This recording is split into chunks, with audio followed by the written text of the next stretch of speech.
Welcome, welcome, welcome back to the TRE live show. This is episode 52 with Alissa Dos Santos, happens to be my younger sister, and also TRE, longtime TRE athlete. We're gonna be talking today about half marathon PRs, going through your story, and taking all your questions. So, without any further ado, let's get into it.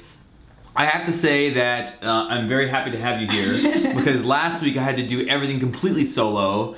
This is the second week of Nate's Tuscan vacation. You know what? I didn't think of it, but I will try to show you some pictures of Nate on vacation because— oh my god, they look like they're having such a good time. Yeah. They're just like, you know, just casually like 20, 30 miles, having through the a Tuscan sandwich. countryside. Yeah, having like a, you know, some bread, some cheese, like living the life. Pretty good. So we're gonna be talking a little bit about Alissa's pilgrims because I think a lot of times we have, you know, like we had some elite runners on here, and then we talk about like Nate and my experience, and you know, our experience in our athletic background is different a lot of times than some of you guys. Some of you guys are much faster than we are. Some of you guys are in an earlier part of your path, and so I want to talk to Alissa about her, you know, your kind of journey through your running career, and then both from a competitive standpoint, and then also like as it's been more recreational now, outside of school, how that's gone, the injuries you've faced, and that sort of thing. Yeah, that sounds great. So what Craig doesn't know is that I've actually been waiting for him to ask me to co-host.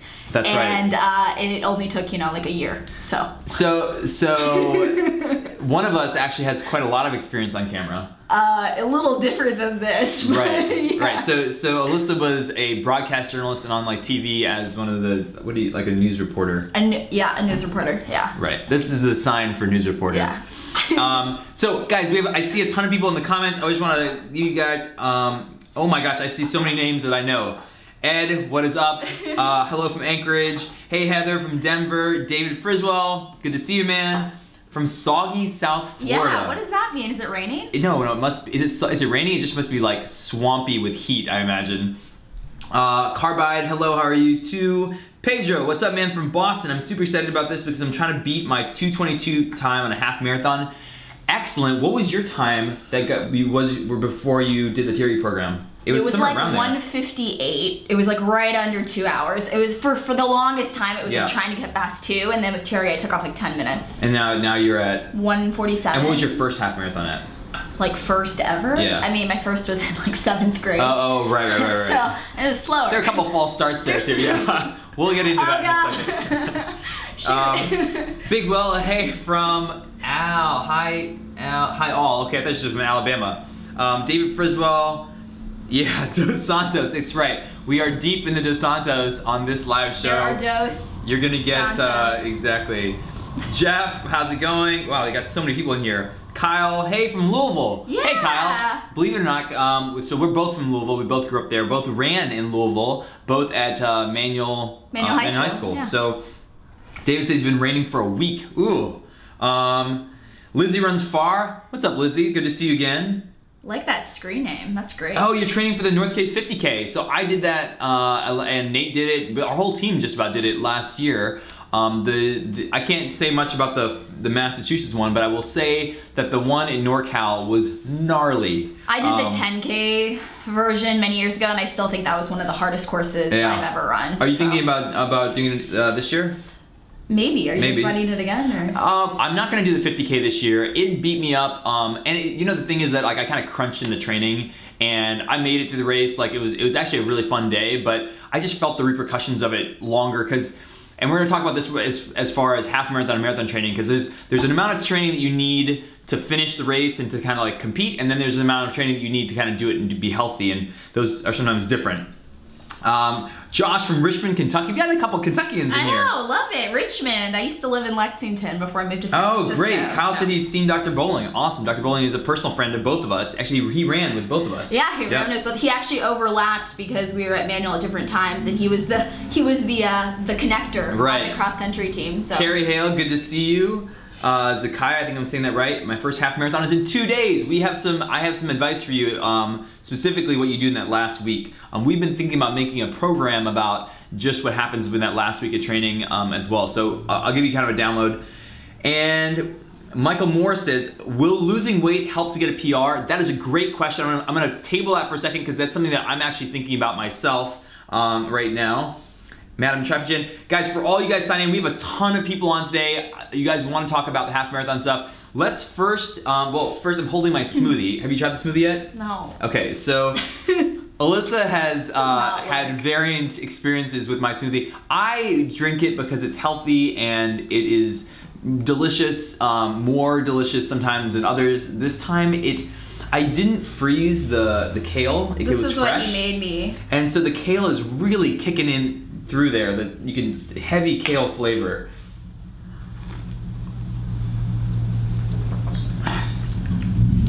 It's all right. Okay. It's a little swampy. It's got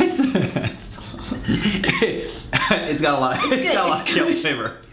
I watched last week, and the number of things you add in, and just, I feel like you're not very discriminate about the ingredients at some point. You kind of just...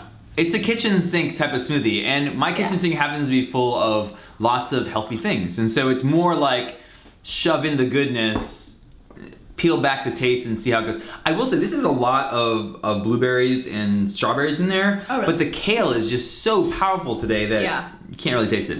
Okay, so we're drinking our kale smoothies. I have the agenda for today. One, we're gonna talk about Alissa and her experience training. We're gonna talk and take all of your questions. So please let us know what your questions are related to marathon and half marathon training. We're gonna talk a little bit about both. And then we're gonna go into, I have a bunch of products that have come in lately, so I wanna show you guys those, things we're testing out and trying. And of course, as always, we're giving away free gear. This week it's TRE laces, which are the no-tie laces. You can see that link down below. I wanna make sure that I save What do these do? I never heard of these. Whoop, let me save that. If you click the link below, you'll see a link to TRE laces. These guys are more than meets the eye. So like, they allow you to adjust different parts of your shoe, and because they're stretchy and they grab like each eyelet, you can very easily adjust and kind of, I found them useful, like if you have a pair of shoes that you are using, especially for recovery, like sometimes your feet swell late in the race, these are interesting because you can very easily adjust where you need like room in your shoe, which is something that we try to teach people anyhow. When you tie your shoelaces, whether it's these laces or any other laces, there's more than meets the eye with tying your shoe. A lot of people just will tie their shoe, do a normal bow, and there are not only different ways of lacing to alleviate different areas, but different way, like a heel lock is a way of lacing your shoe so that you have a, maybe we'll do a demonstration It's like the Boy Scout, the knots. You learn all the different knots. Totally. Wait, so are you saying that you'd actually change the lace structure in the middle of the race? You can. I mean, late in a race, especially for these trail races, there are a lot of things that come up, and you're stopping, and and if you have problems with your feet in any way, shape, or form, being able to adjust your laces, or at least knowing how, and TRE laces are one way of doing that. Anyhow, we're gonna be giving away a pair of this for free. Click the link below, and of course, it comes with a free month of the training club. Sweet. And if you get the free month of the training club, or you're in the training club, we have a nutrition challenge, the Healthy Habits Nutrition Challenge, that is starting on, it's Sunday, I believe. This Sunday. This Sunday. Okay, cool. So we can talk a little bit more about that as well. Cool. Okay, cool. So, for all you guys who are just joining us, this is Alissa Dos Santos. You might notice that she has a similar last name to me. It's not exactly the same because she spells it differently. But I spelled I spelled it the way that you. Wow. Yeah. So Craig has decided to make that first D lowercase. He just went total, rogue. Middle child syndrome. So let's get into this a little bit. Yeah, something like that. We'll get my older sister on in July when she's here. Let's get into it. First, I want to hear a little bit about your background. I mean, I know about your background running, but let's hear a little bit more about it for our audience here. And if you guys have questions as we're talking, please pipe in, and I'm going to be reading them off of YouTube and Facebook. So go for it. But tell us a little bit about your running history and background. Cool. So I think I started running in. My first memories of running was they're up there. All right, they're up there. Yeah. We're in elementary school, and I think I probably saw Craig running at some point. Our whole family's sort of pretty athletic, and just always looked forward to the mile. It was like the event in elementary school that everyone kind of hated, and I loved it, and I would write it out in my agenda weeks in advance and circle it and get mad at the kids that would wear jeans on the day of the mile and all that. And so I was always kind of into running, and then, you know, years later, middle school, high school, played a bunch of sports similar to you. Yep. Soccer, softball, swimming, the whole thing. And then running was the one that stuck. And so it's the one that I sort of hooked onto. And so then I ran competitively in high school, cross country and track. Did, you know, the whole state meet thing, and like really enjoyed it. I actually really liked track a lot. So tell me about like you tried a half marathon actually pretty early on when you were in high school. I remember middle that. School. Middle school. Was it middle school? I did in 8th grade. Okay, so it's crazy. I don't recommend this, but she wasn't listening to me back then, so. I thought you actually. No, I did it when I was late in high school. I thought maybe you convinced me to do it. That's definitely not true. There was some sort of conversation between you and our dad, and it was like, you're gonna have to train for a shorter race, the 5K in high school, so may as well do like the long distance event before you get into high school. You know, taking advice from dad on the track was a variable thing.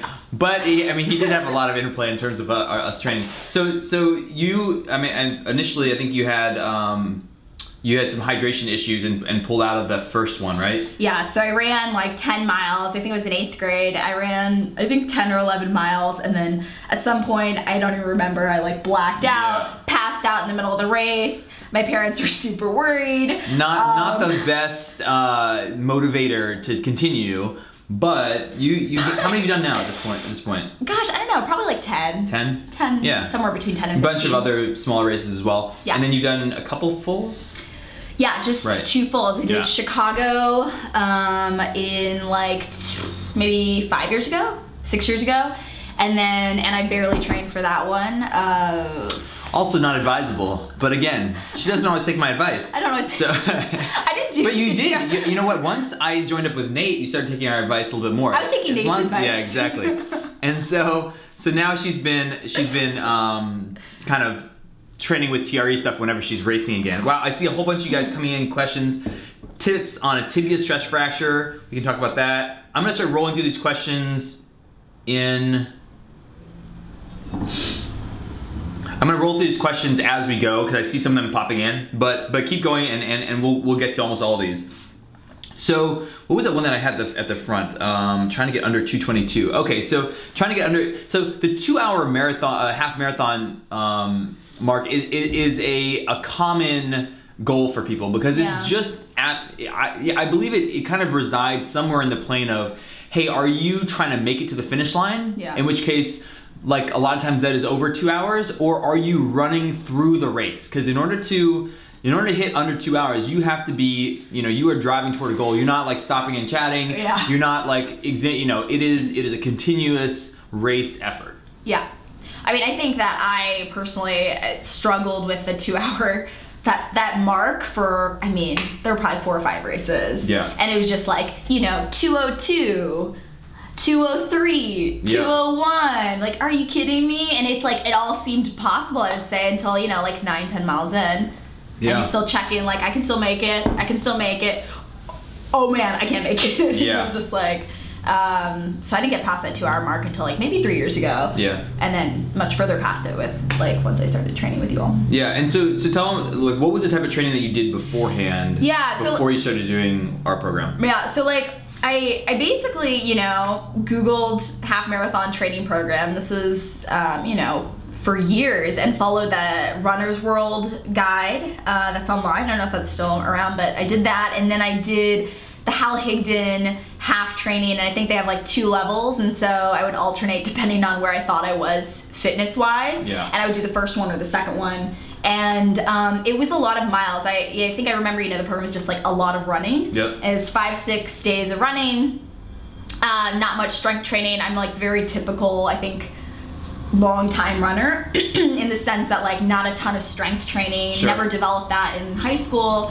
and past high school, and so I never lifted weights, never did any mobility stuff, didn't even really know what that was, and was pretty, kind of like religious about the like, you gotta run 5 or 6 days a week if you're gonna run a race, and you gotta run more to run faster. And I really just kind of lived that for a long time. To be clear, is not wrong. Definitely in order to run faster, you do need to run more. And at the extreme ends of the sport, we talked about Dathan Ritzenhein who you'll see in our YouTube videos coming out now. Now, Dathan has been doing 100-mile weeks and 100+ for like 20 years now. God, and we used to, I mean, do you remember seeing his name when we were in high school? Yeah. Because he's what? He's in his 30s. He's right, I think he's 36. Okay, yeah. It's crazy to think he's been doing high mileage for such a long time, and there really is something to, if you're, especially at the elite end of the sport, you do need to run more. The problem with that is that when you're looking at the very end of the bell curve, which means like the people who are at the very extreme end, you have to think there are tons of people who have failed to get there. And a lot of them are people, that may be more like us in terms of our makeup, and we fail to get there because, even if we were to try to do that type of mileage, our bodies wouldn't really hold up. So there's definitely somewhat of a genetic component in terms of like, can you handle that mileage? Mm-hmm. And you see these kind of extreme ends of the spectrum, and they don't really give you a good picture of what it's like for the rest of us to train. So some people can handle higher mileage, but no matter who you are, whether you're Dathan or Meb or anybody else, everybody is doing body maintenance, which is everybody's working on mobility and strength training to kind of like round out your training and allow you to handle the mileage. And I think sometimes those programs don't fully bring that in. So I would love to hear actually in the comments, how many of you guys have run with Hal Higdon or Jeff Galloway or Runner's World, one of the programs that is more like, it's more of a spreadsheet program where it gives you, it's a mileage-based program. I'd love to hear that because I definitely did it for years and years, and and now like we have tons of materials online. Even if you don't do our paid programs, we have tons of stuff online for free where you can like take those programs and then supplement some of our strength training stuff before you go full hog into the training club. Yeah. But I'm seeing a bunch of questions here. I want to address Pedro's question, which is I'm trying to beat my 2:22 time in the half marathon, like trying to get under 2 hours. So first of all, you also like going from 2:22 to 2 hours is a huge shift. We're talking about almost 2 minutes per mile. That's a lot, yeah. That's a lot. Which is not just an improvement in your time. That is running in a completely different way. So I don't know off the top of my head what is a 2 hour marathon. What's the pace? It's like a 9. It's a little over 9. A little over 9. Right? So we're talking about 11-minute mile or like almost 11-minute mile pace to a 9-minute mile pace.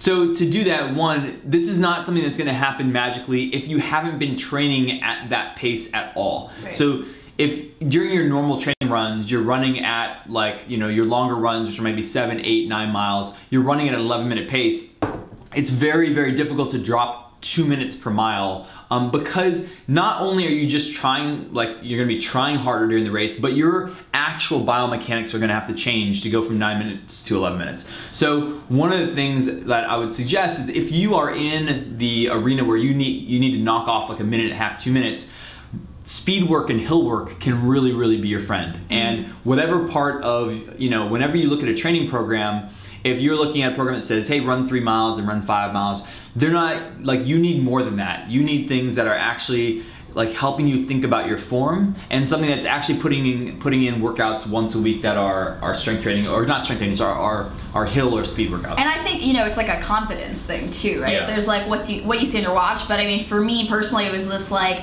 having that repetition and doing some intervals and just knowing, hey, week after week, I'm getting a little bit closer to the race pace. It just gives you that confidence during the race, because otherwise, I mean, for me, I just didn't have it. It was kind of always a test of like, am I gonna get to 8 or 9 miles and just 10 miles break down? Yep. Or not? And I think that only came with a bunch of interval training and then I will say though, a shout out to Morgan, who is one of our newer coaches. You'll see her showing up on our YouTube videos. Morgan just moved to San Francisco and has joined the TRE team a few months ago. Has been kind of behind the scenes initially and is now starting to kind of jump in front of the camera. She ran her Boston qualifier in a 3:11. Her first marathon, 3:11. What? Wait, yeah. What was her halftime? That's insane. I don't even know what her marathon? halftime is. First marathon. That's insane. She was going for a Boston qualifier. It was a fast course, and she was going for a 3:30, and she was feeling good. and decided to just keep cruising. Now, granted, she knocked off a bunch of time there, but she didn't knock it off of what her previous course. She was just a little bit off in terms of what she thought she was capable of, and she was capable of a lot. I'll say it really kind of comes down to two things. One, in a marathon, you can knock off 20 minutes a lot easier than you can on a half marathon because it's double the distance. But that being said, she felt good and had the confidence and kind of body wherewithal of actually understanding what was going on to know, like, hey, I can keep this up, and like I'm not panicking because I went through my first 5K in a couple minutes faster than I was expecting. So super amazing. Congratulations to Morgan, because that's amazing. That is it's just a stellar time overall. So super excited for her. Where did she run it? What course? Do you know? Oh, I'm gonna be. It's Mountains to Sea, like the Mountains to Sea Marathon, something like that. Never heard of it. Yeah. Okay. Which it was a downhill course, so she definitely had that going for her. I think a lot of people were looking for a Boston qualifier time from that course because of that. But yeah. All right, we are seeing a lot of questions coming in here. Let's see. I'm gonna start at the back here. Somebody says they've done Coach Jenny's program, Rochelle, through Runner's World. Also, strength training, didn't beat myself up, but I didn't hit all the mileage that was suggested for the half marathon training. You know what? Even in our programs, the mileage is actually not the thing that we tell people like to harp on. In fact, we try to get people off the idea of having to hit every mileage gap, because it's so easy to quantify that and say like, oh man, I really got to that number. Yeah. The minutes, because you guys do it all by time, right? Yeah, we do it all by time. Yeah, that was a hard thing for me mentally to sort of get over. Yep. Because for me, I don't know if you guys relate to this at all, but I've always been one of those people where it's like, I will go run loops around my house to get to an even number at the end of my run. It's like 4.8, like I'm gonna get to 5 miles. I'll run up and down the hill. And you have to get over that. Like you have to, like, from 4 to 5, it doesn't matter. Okay, I'm gonna run 40 minutes. Yeah. I think it was just recently, I mean, Nate talks about that all the time, but he says specifically, and I love this advice, because I'm not quite in that camp, but I'm kind of like, I'll usually do it on my run and be like, let's get to 3 miles or 5 miles and then start heading back. Yeah. But really getting out of the, and today with like all the GPS watches, it's even harder to do this, but getting out of the framework that you have to hit mileage, because not because the mileage is bad for you necessarily, but it takes you out of the space of thinking about what's happening on your body. Yeah. And without real awareness of like what's happening during your training cycle, you cannot adjust. And you're so adhered to this idea of your mileage chart that's where injuries come in, because you're feeling a little something in your Achilles is flaring up and you're like, I have a 6 mile run today, I have to put it in. Yeah. Otherwise, I'm not gonna make it to my race. I think the hard thing though is, like, for me, training, I think I got over it. Yep. But in the race, and I remember I think you gave me like a pep talk before my last marathon, the one in Sacramento. And you were like, don't look at your watch all the time. Yeah. And I think I was in race mode, and so I looked at my watch a lot. Yeah. And like, I gotta still figure that out. Yeah, I mean, if you look at your watch all the time, it's really hard to have a race kind of like Morgan had, because you look at your watch and you're like, oh my God, I must be screwing up because I'm going way too fast. Yeah. Right? And if you're actually listening to your body, maybe you get the signal like, hey, this is not sustainable, and you back it off. But going by the numbers is a difficult thing to do. You have to be very, very experienced in knowing how your body relates to those numbers, and the course conditions change, and like the weather can change. There's a lot of things that come into play. So, Edward says, I saw a video the other day with the following advice: duration and effort trumps pace. Your body doesn't know pace, it knows duration and effort. That is absolutely a great way of saying it. Your body doesn't know the numbers and the pace, it only knows the physiological response, like that effort. Yeah. Carlos says, I'm sub 142 doing the speed work, and I want to know if high mileage is required, 55 plus is required. Okay, so you're in the 142s. You know what? Like 55 plus mile. Like, I don't know how, Carla. I don't know your background, but one of the things that starts to happen with two things: with intensity and with duration or mileage, your risk level goes up. And so what I'll say is that experimenting with high mileage, going 55 plus is great to try, but you need to do it with extreme caution, because it's not like the last 10 miles that you do, and I don't mean literally, but like the last 10 miles, like that 60 to 70 range, if you go from 60 miles a week to 70 miles a week, or 55 to 65, that last 10 miles taxes you way, way, way, way, way, way more than the middle 10. And so you need a real appreciation for taking care of your body, hydration, and really thinking about your mobility and thinking about like the function of your body outside of the mileage to make sure that you're not gonna tweak anything. Cool. Yeah, and you asked, is the high mileage required? I don't believe so. I don't think that high mileage at the paces and times that you're running, I don't think it's required. I think that it is kind of orthogonal. Like it means it's not necessarily the right question. So if you are doing 55 miles a week and you're doing it all at 8.5 minute pace, doing another like 10 miles may not help that much. But if you are getting like a high quality 40 to 55 miles a weekend, really high quality miles are really where it's at when it comes to getting PRs and like really seeing where your body can go. Just tack on the mileage is the simplest way of thinking about it, but it's not definitely the most efficient. Do you think you need to add more miles at race pace? Is that how you kind of move forward? No, absolutely not. Especially like a lot of times when you're adding extra mileage, especially at the high end, like if you're doing 55 miles a week, let's say that you have a 15-mile long run on the weekend, so you have 40 miles you're spreading over 6 days. That's like a good amount of mileage, and it's hard to get really high quality mileage in there. So if you have a couple really high quality workouts on a Tuesday, Thursday, and then you have your long run on Saturday or Sunday, you have some mileage in between where like it's easy mileage. And so, a lot of time, if you try to add a third workout where you're getting like, another hill session or something like that, now you're really tempting fate, because all of your training has to have like a stimulus and a response. And a stimulus can be a hill workout, a long run, a track workout, just, a tempo run, and that is stimulating growth because you're breaking down your muscles.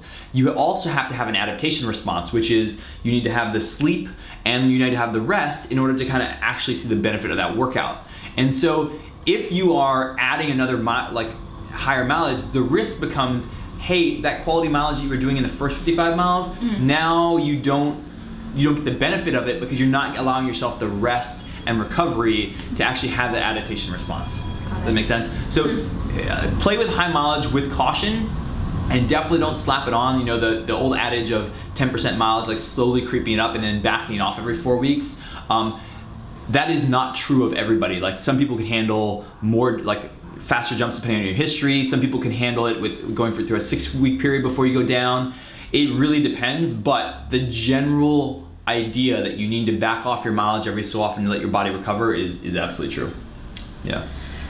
All right. What other questions do we have coming in here? More questions. I have a whole list of things I wanted to go through in terms of half marathon training, but a lot of these we're getting to hit them through these questions, so I want to keep going through them. How much? Anthony Suarez says he's a Florida runner. How much sleep do you recommend with 60 to 70 mile weeks for a high school cross-country runner in the summer? Wow, that's a lot of mileage. Yeah, this is I was around 55 miles or so when I was in high school. I don't think I hit 60 or 70 when I was in high school. One, that's a lot of mileage. There are a couple things to think about when you're a high school athlete, and you can kind of adapt this depending on your age, but specifically only for high school athletes is that you're growing. And the one thing we know about the body is that it does not grow in a uniform manner. Like, your legs don't grow at the exact same rate of your torso. And so with different people, you'll go through these periods where your body's growing, and because your body is growing, you can come up with weird mobility things and kind of kinks. And when you put a lot of stress on that system, you are stressing a system that is already kind of reshaping and trying to form itself. So there are a lot of things that will come up for high school athletes where there's not a whole lot, you can mobilize and try to feed some slack into the system by mobilizing your muscles and being flexible and everything. But there are things that are happening physiologically that are gonna happen no matter what. And putting a ton of stress on that system is, there's definitely risk associated with it. And the risk is injury. Now, on the counter side, if you're growing that fast, you recover from injury insanely fast, because the same thing that is making you grow is the same thing that is allowing you to adapt to that workout. Now, if you're doing 60 or 70 miles in high school, sleep is a highly variant thing in terms of what people need, but you absolutely have to be, like, what I would test it off of is, like, are you peeling yourself out of bed, and are you still like super sore from the workout before, and then you kind of like stumble through the day and then get to your workout and then slam your body again? Because that is gonna catch up with you. It'll catch up with you through injury, or it will not allow you to benefit from the workouts, and that goes for everybody, right? Like, when I get up in the morning, the first thing I do is I jump on the scale because it takes my weight, and that tells me my hydration level because I can see how much it's fluctuating, and it gives me my resting heart rate. And one thing you can check is if your resting heart rate is, you know, 60, 62, 62, and then one day it gets to 74, that means that your body is working really hard at that point, and you probably need either a day off or a very easy workout. I didn't know you did that every day. Yeah. Okay, yeah. Cool. And they're like, I have like the We Things scale. There's a bunch of scales that'll do this for you, but having some sort of like barometer of like where you're resting, you know, and really that kind of gives you an idea of your like awareness of your body. Like, hey, when I'm too beat up, you know, I need to take it easy. Yep. Yeah. So what else do we have going on? What other questions do we have? Gary Scott Weehart. Thanks, guys. Advice and video. Edinburgh Marathon complete in 4:47. I owe it all to TRE. Awesome, Gary. That is so great. I'm guessing, I recognize your name, so I'm guessing that you're in the training club. 4:47. I kind of wonder, where were you before? Like, what was your time before that? And then, or whether that was your first. I can imagine the Edinburgh Marathon. I know, it must be beautiful. Yeah, totally. Do they have scotch at the finish line? And guys, again, I want to remind you, if you're jumping in now, hit the link below and sign up for a Gleam link. We're giving away Caterpillar laces. I have a bunch of new equipment I want to talk to you guys about in a second. And of course, you'll see all of our stuff. You see access to our training club. It might be a good time now to talk about a Healthy Habits Challenge. Okay, let's do it. So the Healthy Habits Challenge, and I don't know if you're gonna do it, but Alyssa's in the training club, obviously. And not allowed on the live show if you're not in the training club. I didn't know that was a... Yeah, it's a prerequisite. Yeah. So the Healthy Habits Challenge, we had Elizabeth Impine on last week, and we talked a lot about nutrition, and we talked a little bit more about the Healthy Habits Challenge, but our whole thing with the run experience in nutrition is that we try not to be dogmatic about specific nutritional approaches, because we believe that the same way your training needs to adapt to your own personal body, and we try to teach people like, hey, this is how you train, how you treat your body. From a nutritional standpoint, the same thing. But one of the things that we really can help out with is trying to create habits that are healthier. So for some of you guys, it'll be instituting a smoothie in the morning, and it'll be trying to get your greens in early in the day. For other people, it'll be trying to cut out sugar, or maybe for some of you, it might be trying to cut out dairy. Whatever it is, the Healthy Habits Challenge is meant to be, it's a month long. If you're in the training club, it's absolutely free. If you want to join the training club for a month just to try it out, you can try out all our other programs as well. The Gleam link has links to the training club, where you can find it on our website. And then we go week 1, 2, 3, and 4, and each week there's a different focus as to like what you're doing on each particular day. It's not about like, here's a bunch of recipes and go, you know, like change over everything. It's find some things that work for you and try to stay consistent over them, see how you feel, and then adapt.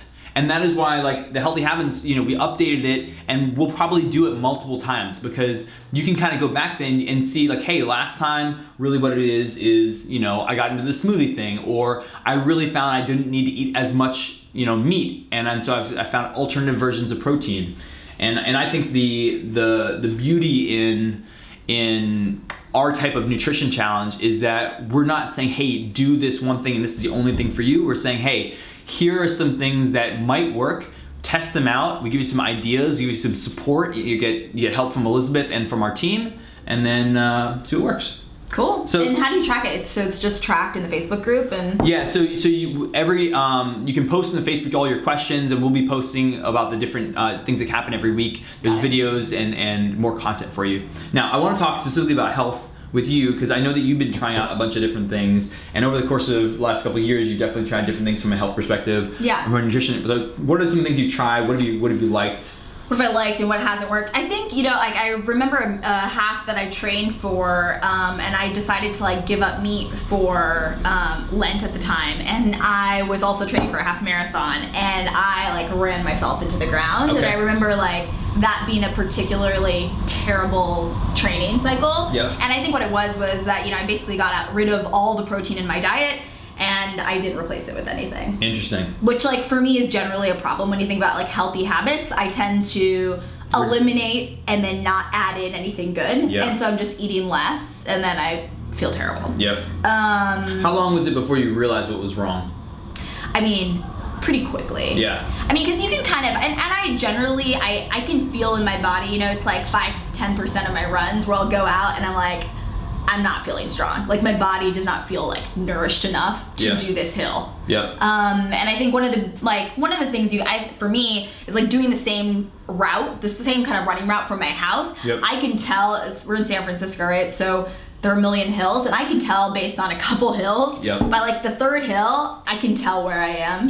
And a lot of times it's just nutrition. But yeah, I think, you know, for me, I've been trying to like work in a lot more beans recently. Oh yeah, me too. Specifically. Me too. So black beans, I do a lot of like chickpeas in the morning, black beans. Recently got into tofu again. I don't know. Tofu, I can never make it taste good. It always is so bland. I might go with beans over the If you guys have good tofu recipes, please send it our way. You know what? Let's talk about your classic cauliflower. This is what you wanted to show them, right? Oh yeah, I did want to show you guys check this out. Hold on. We will. Let's see if I can get this off here. So follow this girl named Lee. This is Lee from America. Lee from America. She's not Lee from the UK. She's Lee from America, and I follow her on Instagram. And that is a hell of a picture of a smoothie. I will say that none of my smoothies have ever looked that way. I think she went viral on Instagram and became big because of like an acai bowl when those were popular. Which, what? You know the acai bowl. Acai. Is that how you say it? Acai. Yeah. Acai? No, acai. Are you sure? It's Portuguese. I speak Portuguese. Okay. Acai. But those were popular, which like seem to have also like, it's just so funny to think of like the trends of foods, even that's sort of like cycled out. And she got big because of some bowl that she made, and it went viral. And anyways, she's good, and she does a bunch of smoothies, and what she introduced to me was the idea of bringing vegetables that are not greens into my smoothies. And so I think Craig just shared. Okay, cool, great. Look at this. So hemp milk, frozen organic blueberries, water, frozen avocado. Man, we could have made this. I have all this stuff. Okay, wait, I got a tip. I got a tip. So frozen avocados. So one of the new things I'm doing at home is when avocados are about to go bad, either eat it, you know, immediately in the kitchen over the sink, or I scoop out the avocado and put it into an ice tray. And we'll actually take like frozen avocado like sort of pieces and put them into my smoothie. Just the way you do it like with the fruit, but you put it in like your little silicone. You put the avocado into the ice tray? Yeah. So you just kind of smush it in. It's kind of messy, but you smush it in. Interesting. It looks disgusting. So one of the problems with one of the problems two of the problems I have with frozen avocados, and I have frozen ones in my, is that one, they freeze like rocks. So if you try to put a bunch of frozen avocados into a bag and you shove it in your freezer, getting them apart or breaking them into smaller pieces is almost like impossible. But this eliminates. So this eliminates that. The other problem is that if they're exposed to air, they tend to oxidize and get brown, which granted is not a... You just have to get over it. All right, so it's not going to look, it might not look as beautiful as this blue, here, I can put the blue smoothie over here. I'm so short in this video. Cool, I like this. So why is it called a cauliflower? Is there cauliflower in here? Yeah, okay. So Oh, she puts in raw cauliflower. It's frozen. Yeah. So, like in Whole Foods, Safeway, wherever, Dominic's, wherever you are, usually buy the frozen fruits, etc. and vegetables. You will now see sort of like cauliflower. Maybe they've always had cauliflower and I didn't realize it, but full florets of cauliflower. You could probably do this on your own. I think she does it on her own, and she steams the cauliflower first, and then she freezes it. She says raw. I buy organic pre-washed raw florets. Because steaming cauliflower and then freezing it is a non-starter for me. It's like kind of a pain. It's not gonna happen. If I'm steaming it, I'm gonna eat it that night, and that's gonna be it. And I'm not gonna be happy about it because I prefer it roasted. Oh man, it's good roasted. But yeah, so this is like, it's a good, it's a great smoothie. Raw cauliflower in your smoothie, you can't taste it at all. It's a great way to get in like some more veggies. and an alternative to like the more algae swamp-like smoothies that Craig drinks. You know, I have been I think I've said this to you guys before. It's not bad. It's okay. This started out as being, and we're talking about 2000. This is well before the green smoothie craze. 2007, I believe, when I started making these, and it was 10 years now. 11 years. It was just spinach and bananas and orange juice, and I would just shove in all 3 of those and put enough orange juice that it would taste totally fine. And I was like, oh, you can't even taste the spinach, it's amazing. And slowly I've eradicated the sugars from here. I still put in half a frozen blueberry, and I've added more, half a frozen banana. But I've kind of like taken out the sugar and added in more good stuff. I think I could probably like go farther toward the good tasting lines. I'm gonna try this cauliflower recipe. It's pretty good. It's really good. And then another game changer for me has been making my own nut milk, which, before you judge. Yeah. I don't understand this. Okay, no. Yeah. So this is the thing. If you have a high power blender, if you have like a Vitamix or a Blendtec or one of these like absurdly expensive. Where did you get that idea to get a Vitamix from? This is just a peek into our relationship. Yeah, there you go. Everything I know. Learn from one source. Yeah, I didn't finish the sentence. So, so what you do is like, instead of doing the whole nut milk bag thing, which was the thing that was like a non-starter for me, is you can, and I will, I think I could probably find the link for this one. You can just get regular raw cashews from your local grocery store, get them raw, and often it's cheaper to get them in pieces broken up than buying them whole, and it doesn't matter. Unsalted. Yeah, unsalted, nothing on them, no salt, nothing. And soak about, I think I do a cup of those for like an hour or 2, or do them overnight. Soak them in water. They get like a little bit, you know, kind of like plumper. Stick them in your blender. I think it's, I'll link the recipe. I think it's 2 cups of water, or 2.5 cups of water, 1 cup of cashews. I do a tablespoon of vanilla, a little bit of cinnamon, and then the key to make it a little sweet is 2 medjool dates. Mm-hmm. Just blend it up, and you've got cashew milk, which is so expensive at the store. I didn't know that I was wanting cashew milk in the first place. I didn't know that I ever wanted it. It's delicious. In fact, now that I know how you make it, I'll be like, well, why don't we have black bean milk? What? Or red bean milk. Why would you do that? What's any? It's a legume, right? It's like a peanut. No, that's you make peanut milk. You can make bean. No, actually, in Asian culture, red beans and beans are like a sweetened paste that are turned into desserts. That's true. I don't like those desserts. I know what you're talking about. I don't like. Anyhow, I think bean milk is on the rise. Watch out for it in your local grocery store or in your artisan market. They're milking all things at this point. So okay, so let's go back to there's so many more questions here. Let me make sure that I can. Where are you guys? All right. Oh my gosh. Edward says did an elimination diet for 30 days, Whole30, eliminating rice grain, serving the elements of rice, cauliflower. Awesome. You know, I'm so torn about the Whole30 diet because I have so many friends that have discovered an allergy that they had, and I'm saying in quotes, meaning like they weren't allergic to this, meaning they didn't have any adverse effects, and then their body no longer wants to accept it because they had 30 days without it. I have not done it before, but I have cut out things like sugar for a while. And Edward, I did the Whole30 probably 5 years ago, and I liked it. I think the thing that I took away from it was just that sugar. I mean, this seems kind of obvious, but sugar makes me feel bad, and I definitely have a sweet tooth. I think you're kind of the same, right? And I feel like eliminating sugar for 30 days, I don't know, it did something for me. I see some other questions that we didn't get to. Jeff says, how would these laces hold up in an OCR race? What's an OCR race? Obstacle course. Oh. So OCR races, I mean, these hold up the same way that other shoes do. In fact, you can tie them if you really wanted to. But my experience with these laces is that they allow for some stretch, but they're not pulling out. I mean, it's just, it allows some breathability. Now, if you wanted a super cinch tight, super tight fit, tighter than you normally have your running shoes for some reason, then I would say I wouldn't go with these. But other than that, yeah, I would say they would work fine. Howie says, what am I drinking? I'm drinking, I have an aquarium in the back, and I just kind of dump out some of it and put it into a, no. You know, actually, speaking of aquariums. Yeah. I do want to try spirulina. Do you ever do spirulina? In you know, I don't add it into it, but I see it as an ingredient in some green drinks that I've had, so I'm not opposed to it.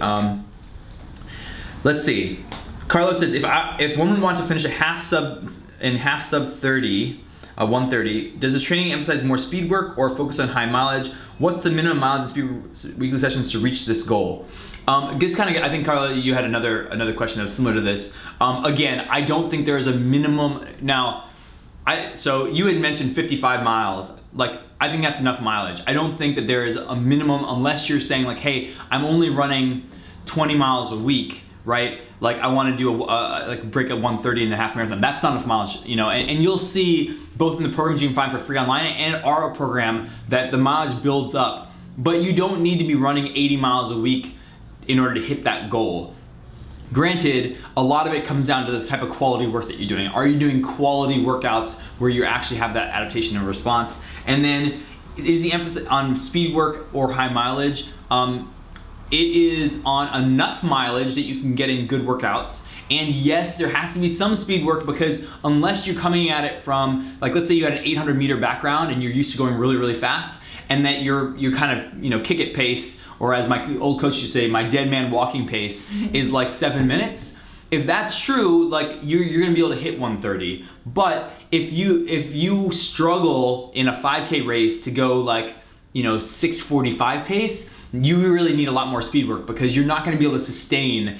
So it really comes down to the question of what is your background, and I would look a lot at like what my 5K pace is. Like, if I go out and do a 5K on this weekend, where do you come in? If you are struggling to hit 22, 23 minutes, and then you really need to work on your speed work, because no matter how much mileage you put in, you're not gonna hit that 130 mark if you don't have the speed. And it's not the speed to get to 7-minute pace, it's the speed to get to, you know, 6:15, 6-minute pace, and like be able to sustain in the 6:30, 6:45 arena on shorter runs. And that's gonna allow you to kind of have a half marathon that is at that pace, which is a hell of a goal. I think 130 is an amazing goal to go for. That's awesome. It's a stellar time.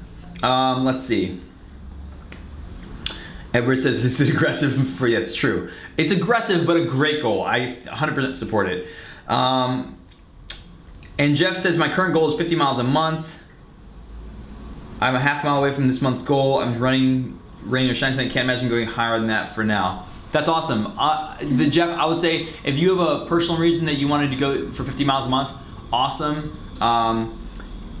I'm not a huge fan of mileage goals, because they tend to like close out the things that you really should be paying attention to.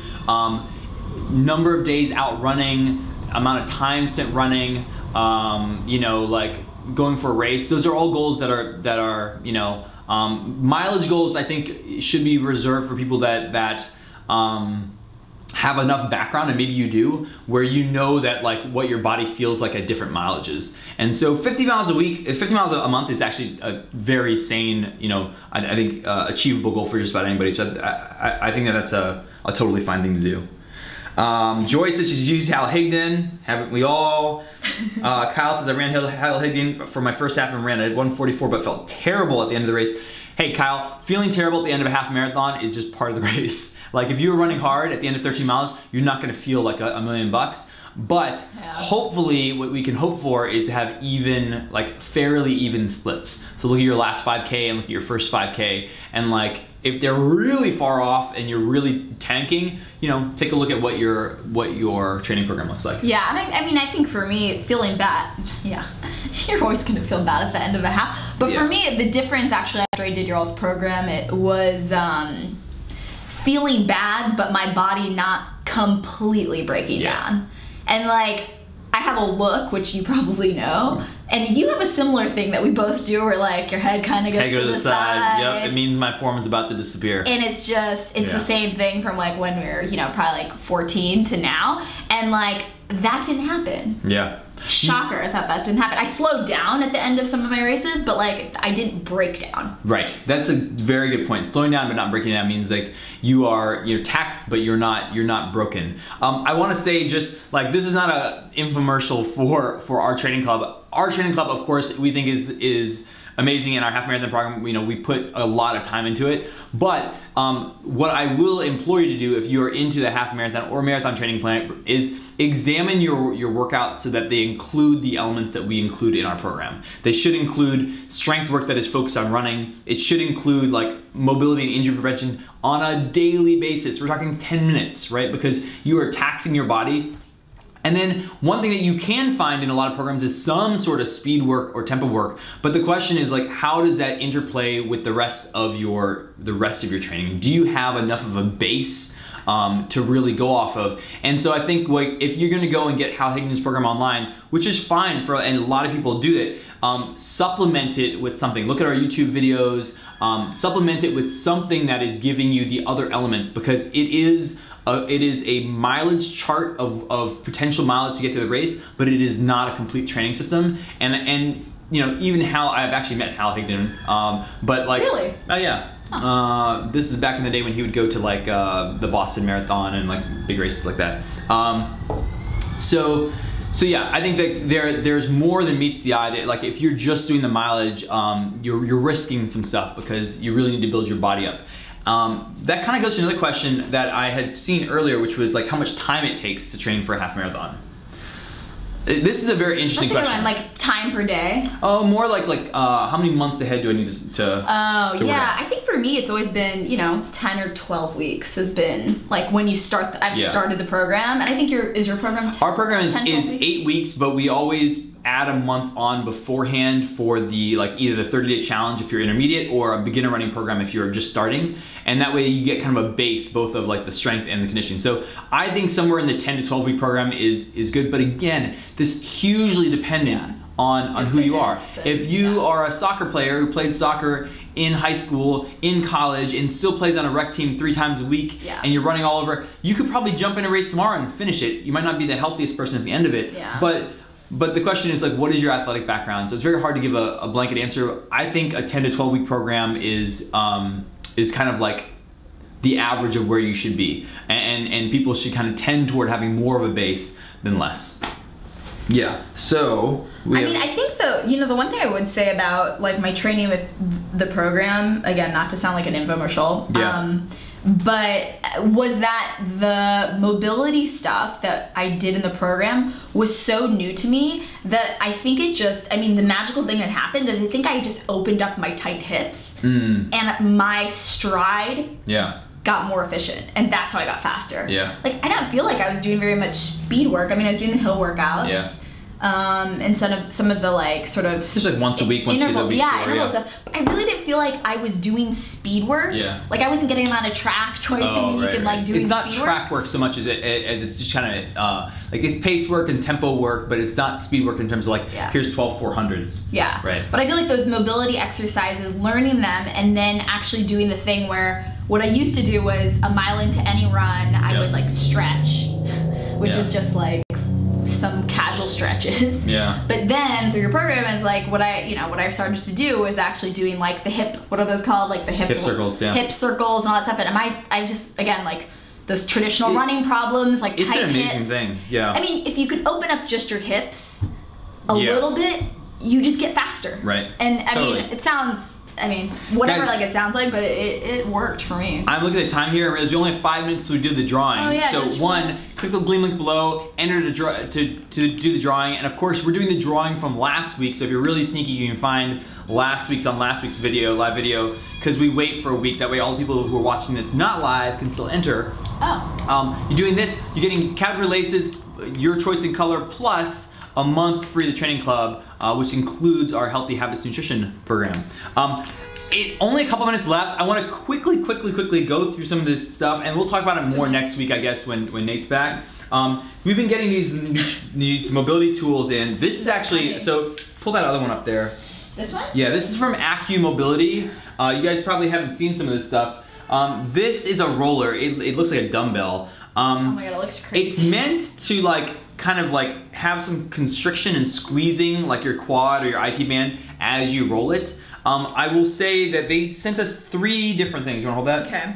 They sent us that, they sent us this back roller, and they sent us these, I call them floor nipples, but that's so You know, I don't know what to call them, but they're basically like a lacrosse ball that doesn't move. And I will say I'm a huge fan of this because basically there's a groove here you put your spine in and you kind of get this full thoracic like mid and upper back stretch, and these little knobs are amazing. If they're great. So Nate and I tried this once, and our first time we're like, oh my god, this is great. It's kind of a beast of a thing. It's kind of like pretty big to hang around your living room, but my whole living room's already screwed that way. Yeah. So these, not a replacement for a lacrosse ball because it can't do everything a lacrosse ball can do, but there are things like pinning, like when we say pin again, like a ball against the wall and then rotate through for like your like shoulder mobility and getting into like my kind of QL and like the tight areas of my hips. Having this on the ground was actually really awesome. So there were areas that I kind of really did appreciate the fact that this doesn't move.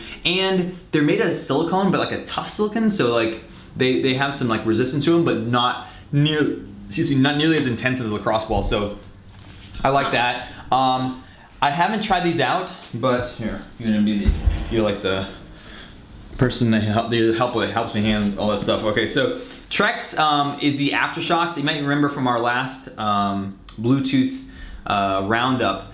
These were one of our favorites, and they actually made them lighter. This is like the second version. So I haven't tried these out yet, but I tried them in the house, but not running. Ooh, these are nice. Yeah, so they've just made them, they just feel like higher quality and lighter. I really like the new design. So light. I think that these are gonna be like something I definitely use. And again, the benefit of these ones are their bone conduction, so that they don't go over your ears.